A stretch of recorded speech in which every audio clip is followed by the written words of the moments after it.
وي كيف شفتوا في لا مينياتور ديال لا فيديو كيف قلت لكم كاينه بروموسيون في لا فورد فوكس اللي الثمن ديالها ناقص بكثر من 4 مليون. وي هاد لا بروموسيون راه كاينه ماشي غير كاتبها لكم في لا مينياتور، هاد لا بروموسيون كاينه ولا فورد فوكس ناقص الثمن ديالها بكثر من 4 ديال المليون.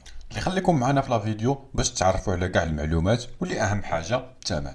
السلام عليكم، مرحبا بكم في قناتنا اوتوكا.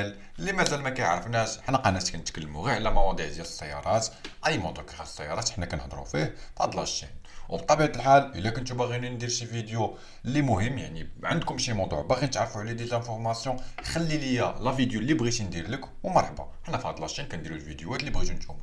فما تنساوش تخليو ليا لايك هي اللي كتزيد تشجعني اكثر، لايك هي اللي كتزيد تخليني نحط لكم فيديوهات اكثر. فالا بغيتو دائما الجديد خليو ليا لايك. المهم اللي بلا ما نطول عليكم بزاف، اللي في هاد لا فيديو ديال اليوم جيت باش نتكلم لكم على لا بروموسيون اللي كاينه حاليا، اللي بطبيعه الحال في هاد الايامات ديال العيد الكبير، اللي كاينه فورد فوكس اللي هي اول مارك غادي نبداو بها، اللي هي اللي دايره بروموسيون حاليا، واللي ماشي دايره غير في لا فورد فوكس اللي جينا نتكلموا عليها اليوم، اللي دايره في بزاف ديال لي موديل اخرين. مي حنا اليوم جينا باش نتكلموا بالضبط على فورد فوكس اللي هي اكثر طوموبيل فيها بروموسيون عند فورد تقريبا، اللي الثمن ديالها كيف قلت لكم راه ناقص بكثر من 4 ديال المليون.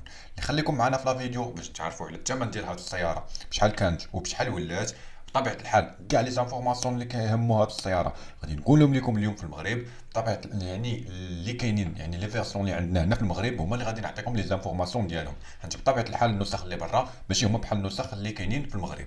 بطبيعه الحال غادي نتكلم لكم على لي زوبسيون، المهم اي حاجه كتخص هذه السياره غنتكلموا عليها اليوم. اللي بلا ما نطول عليكم بزاف يلا باش نبداو باش نتكلموا على هذه السياره.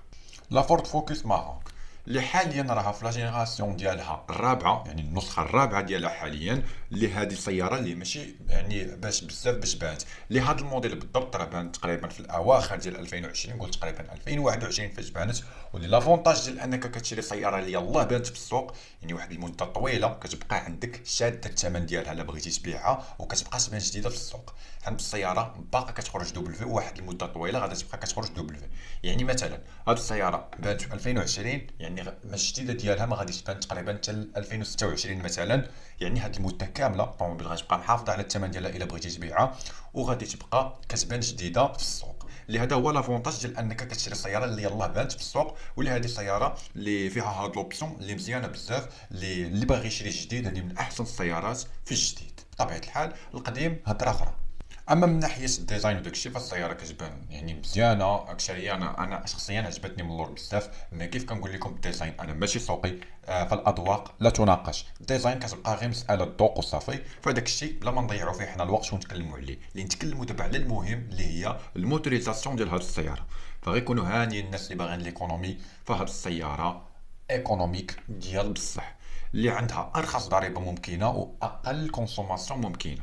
اللي الدوله في هذه السياره يعني بهذه الموتوريزاسيون كتعطيها ستيل اللي يشوفوا جبائيه، اي انها كتخلص ارخص ضريبه ممكنه في الديزل اللي هي 700 درهم، اللي بطبيعه الحال فيها موتور 1.5 لتر يعني 1.5 لتر، اللي بطبيعه الحال ديزل توربو، اللي كيعطينا القوه ديال 120 ديال الخيل. واللي هاد القوه كافيه نوعا ما بالنسبه بحال هاد السياره، حيت ما كتعتبرش فواتور لي سبور، يعني قوه اللي عاديه اللي ما غاديش تحشمك في لوطوروت. يعني طوموبيل ديال انك تشد بها لوطوروت ملي كتجري بها كاع تشد بها 130 140 عادي ما كاينش المشكل. مي راها ماشي كتعتبر يعني شي طوموبيل لي سبور، يعني كتعتبر سياره اللي عائليه ديال السفر، يعني اقتصاديه اكثر ما هي استهلاكيه. المهم الفكره ديال هاد السياره راها وصلتكم. اما بالنسبه لا كونسوماسيون ديالها فراها كتاكل ما بين 4% حتى ل 5.5، واللي هي كونسوماسيون اللي تري ايكونوميك. اما بالنسبه للتوب سبيد ديالها فالسياره تقريبا راه كتقدر توصل حتى ل 200 كيلومتر في الساعه. اللي عاوتاني لافونتاج ديال انك عندك طوموبيل كتوصل 200 كيلومتر في الساعه، يعني راه ماشي دايرين لك نخرجوا على الموضوع، يعني ماشي دايرين لك طوموبيل كتمشي 200 كيلومتر في الساعه باش تمشي بها، فلا دايرين لك طوموبيل كتمشي ب 200 كيلومتر في الساعه باش انك ملي تشد بهذيك 120 حتى ل 140 الطوموبيل تبقى مرتاحه وما يكونش الموتور مزير بزاف. واللي هذه شي حاجه اللي كتساعد باش تكون عندك لا كونسوماسيون قليله في لوطوروت. اللي بطبيعه الحال الطوموبيل اللي الحد ديالها 200 وغادا ب 140 راه كتجي شي حاجه اللي عاديه ما كيكونش الموتور مزير بزاف. اللي جيسبر تكون وصلتكم الفكره مزيان. بطبيعه الحال السياره كيجي بها لا بواط فيتاس مانيول وحتى اوتوماتيك. اللي لا بواط فيتاس مانيول كتجينا من 6 ديال لي رابور، يعني انها فيها سيزيام، واللي هاد الغابور سيزيام يعني الفيتاس اللي سيزيام اللي هو اللي كيساعد باش السياره اولا هو اللي كيخلي السياره توصل ل 200 كيلومتر في الساعه وهو اللي كيخلي السياره تكون عندها لا كونسوماسيون قليله بزاف في لوطوروت. فاما بالنسبه لا بواط فيتاس اوتوماتيك فهاد السياره كتجينا بلا بواط فيتاس اوتوماتيك من 8 ديال لي غابور يعني فيها 8 اللي هاد يعني الطوموبيل اللي كيكون فيها هاد لا بواط فيتاس اوتوماتيك كتكون ايكونوميك اكثر. واللي واحد الفكره راه واخا كتكون لا بواط فيتاس اوتوماتيك راه لا ميم موتور مع لا بواط فيتاس مانيول يعني نفس الموتور ما كيتبدلش يعني كيبقى 6 ديال الجوفو كتخلص الضريبه 700 درهم غير ملي كتاخذ لا بواط فيتاس اوتوماتيك راه كتكون السياره ايكونوميك اكثر او كونفور اكثر في الطريق. مي راه ماشي بالضروري عليك انك تاخذ لا بواط فيتاس اوتوماتيك كتبقى غير مساله ذوق وصافي. فاما بالنسبه للكفر ديال هذه السياره فهو كيوصل للسعه ديال 341 لتر واللي هي صراحه اللي كفر اللي مزيان بزاف للسفر والعائله.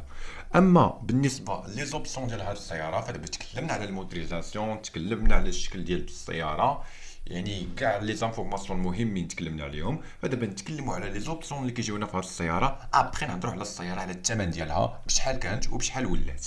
اللي بالنسبه لي زوبسيون فكيجيو فيها بزاف ديال لي زوبسيون زوينين بحال ليغباك لا بي اس او اس بي فهاد الشيء ضروري في هذه السياره اللي كنلقاوه كاين لا ما نحتاجو نسولوا عليه. كنلقاو فيها لي ريغولاتور دو فيتاس ليميتور دو فيتاس كنلقاو فيها حتى لي غادار دو بلوي يعني ان السياره باش كيكون الظلام كتشعل الضو بوحدها يعني باش كيكون الليل وملي كتصب الشتا كتخدم سوي كلاص بوحدها. اللي كنلقاو فيها فخانه الكتريك يعني ما كيكونش داك فخانه لي مانيوال. اللي كنلقاو فيها لي غادار دو روكول ديالها واللي كنلقاو فيها حتى لا كاميرا دو روكول ديالها يعني انك باش كتبغي ستاسيوني السياره كتبقى تعلمك شحال باقي لك وتقيس داكشي اللي موراك وكتوريك حتى في داك ليكرون اللي فيها لداخل يعني شحال باقي لك وتقيس السياره اللي موراك كتوريك اصلا يعني الخلفيه ديالك كاميرا دو روكول بطبيعه الحال. اللي كنلقاو فيها بزاف ديال لي زوبسيون اخرين اللي الا جيت نذكرهم ما غاديش نكملوا هذا الفيديو غيولي طويل بزاف. اللهم نكتفيو بهذا الشيء اللي دابا نتكلم لكم على الثمن ديالها بشحال دايره حاليا في السوق. اللي الثمن ديالها يعني لا بروميير غام اولا كيف كنقولوا حنا المغاربه النسخه الخاويه اللي الثمن ديالها شحال هذه كانت كدير 22 مليون و6000 درهم. مي حاليا بهاد لا بروموسيون اللي كاينه كدير 19 مليون و9000 درهم.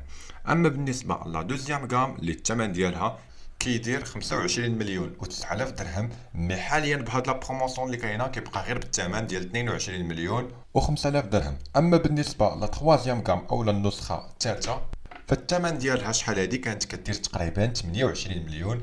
فحاليا بهاد لا بروموسيون اللي كاينه كتبقى بالثمن ديال 24 مليون اي ان الثمن ديالها ناقص تقريبا ب 4 ديال المليون كيف قلت لكم. اما بالنسبه لا فيرسيون توت اوبسيون كاع اللي كتخرج عندنا هنا في المغرب فتقريبا الثمن ديالها شحال هادي كانت كدير 30 مليون. مي حاليا بهاد لا بروموسيون اللي كاينه كيبقى الثمن ديالها ب 27 مليون.